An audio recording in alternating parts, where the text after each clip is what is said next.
बिस्मिल्लाहिर्रहमानिर्रहीम। अस्सलामु अलैकुम। कायद-ए-आज़म मोहम्मद अली जिन्नाह का आज़ादी का पैगाम। दोस्तों, कायद-ए-आज़म के बारे में एक बहुत दिलचस्प तहरीर मारूफ शायर और मज़ाह निगार सैयद ज़मीर जाफ़री मरहूम की है, जो 1970 में शाया हुई। इसका अनवान है कायद की खुद एतमादी। ये तहरीर इस काबिल है कि उसे बार बार पढ़ा जाए ताकि इस जज्बे का अंदाज़ा किया जा सके जो इन दिनों मुसलमान नौजवानों के दिलों में मचल रहा था। सैयद ज़मीर जाफ़री लिखते हैं, मैं इन दिनों हिंदुस्तान की एक मुनक़सिम फ़ौज के साथ जनूब मशरक़ी एशियाई कमान के शोबा ताल्लुकात आमा के साथ मुंसलिक था, जिसका हेड क्वार्टर सिंगापुर की 14 मंजिला गेथे बिल्डिंग में था। 1947 के मौसम बहार में पंडित जवाहरलाल नेहरू ने नई दिल्ली में जो एशियाई कॉन्फ्रेंस बुलाई, इसमें इंडोनेशिया के पहले वज़ीर आज़म डॉक्टर सुल्तान शहरयार भी शरीक हुए थे। वापसी पर जकार्ता जाते हुए वो एक रोज़ के लिए सिंगापुर भी रुके। हमने दरख्वास्त की कि हमारे मैस में आकर चाय पिएं। इसी शाम हमारा मुअज़्ज़ज़ मेहमान हमारे फ़ौजी मैस के नारियल और बांसों से बने हुए कमरे में हमारे दरमियान था। कुदरती तौर पर हम कायद-ए-आज़म के मुताल्लिक़ कुछ जानना चाहते थे। आप हमारे कायद-ए-आज़म से भी मिले। हमें से किसी ने सवाल किया। डॉक्टर शहरयार बोले, मुझे खुद उनसे मिलने का एक मुद्दत से इश्तियाक था। खुशी है कि ज़िंदगी के ये तमन्ना पूरी होगी। मिस्टर जिन्नाह बेहद पुरकशिश आदमी हैं, एक मक़नातीसी शख्सियत। मेरी मुलाकात अगरचे मुख्तसर थी, लेकिन मैं बहुत ही गहरे नकूश लेकर आया हूँ। आपकी कायद-ए-आज़म से क्या बातें हुईं?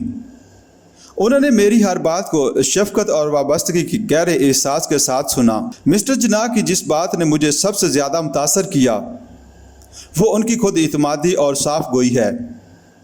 कायद ने मुझसे कहा, डॉक्टर शहरयार, मुझे साफ साफ बताओ कि इंडोनेशिया के मुसलमान बर-ए-आज़म हिंद के मुसलमानों से क्या तवक्कात रखते हैं। हम इनकी हर मुमकिन इमदाद के लिए तैयार हैं। इनकी आवाज़ में सदाकत और खलूस की एक ऐसी क़ुव्वत थी जो मैंने बहुत ही कम लीडरों में देखी है, बहुत ही कम। सैयद ज़मीर जाफ़री लिखते हैं, हमारा दोस्त टोनी जो इस ज़माने में पंडित नेहरू का अंधा अकीदतमंद था, बोला, डॉक्टर साहब, मैं भी आपसे एक साफ और सीधे सवाल का साफ और सीधा जवाब चाहता हूँ। वो ये कि आप हिंदुस्तान के किस लीडर से सबसे ज़्यादा मुतासर हुए, मिस्टर नेहरू से या मिस्टर जिन्नाह से? इंडोनेशियाई वज़ीर आज़म डॉक्टर शहरयार ने कुछ सोचते हुए कहा, आप लोग यकीनन बहुत खुशकिस्मत हैं कि आपके मुल्क में 2-3 आदमी यकीनन इतने बड़े हैं कि वो दुनिया भर के लीडरों के मुकाबले में लाए जा सकते हैं, लेकिन इनमें से एक की दूसरे से बर्तरी का मुआवजा करना मेरा या किसी भी शख्स का मनसब नहीं, क्योंकि इसका फ़ैसला तारीख करेगी। वैसे भी आपके लीडर असल में हमारी जंग लड़ रहे हैं, एशिया की जंग लड़ रहे हैं। अलबत्ता मेरी राय में आज एशिया की रोंदी मिसली हुई इंसानियत मिस्टर जिन्नाह की तरफ देख रही है, क्योंकि वो सिर्फ सियासतदान ही नहीं, इंसानी हकूक़ आज़ादी और मसावात के अलमबरदार भी हैं और सब कौमों के बारे में ऐसा ही चाहते हैं। हमें यकीन है कि आप आज़ाद हो गए तो हम भी ग़ुलाम नहीं रह सकते।